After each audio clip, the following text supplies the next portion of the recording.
So much comes rushing to mind when we think about how life's moments inspired the entire book, as we've noted before. We constantly find opportunities to grow in areas where we could have done better, where we should have led more effectively, and where we could have loved more deeply. It is the willingness to look in the mirror, even for a short time, and see the reflection that allows us to press forward into a new day filled with opportunities. I remember when we were too prideful, too immature, or just too insecure to look into the mirror at all. There was a mirror before us. We just couldn't see the reflection as our eyes were closed.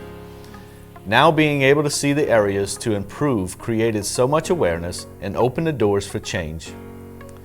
But to answer the question for me, one moment was when Michael left home in search for what he was longing for in our home. Still today, his words, "He's not my dad, I won't treat him like it," hits me like a ton of bricks. I recall feeling helpless to influence any fresh start with Michael at all, and the sleepless nights you and I had together crying, praying for him. Among many things, I wanted Michael to see you as a father and understand the sacrifices involved in stepping into that role. That's great, babe. Can you share a pivotal moment that you recall? I remember when Walker was expelled from school and had to attend a new disciplinary school. I was devastated having to accept this outcome. I recall the many days we spent on the phone crying and praying for him to be at peace in this new school. Man, that still hurts today. It's as though it's happening in this very moment.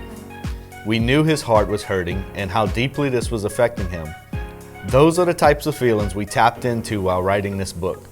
I think of how this situation could have been avoided with more openness in our home. If the children knew more about our struggles, these two events and many others like it speak to our chapter on core values, communication, and common vision.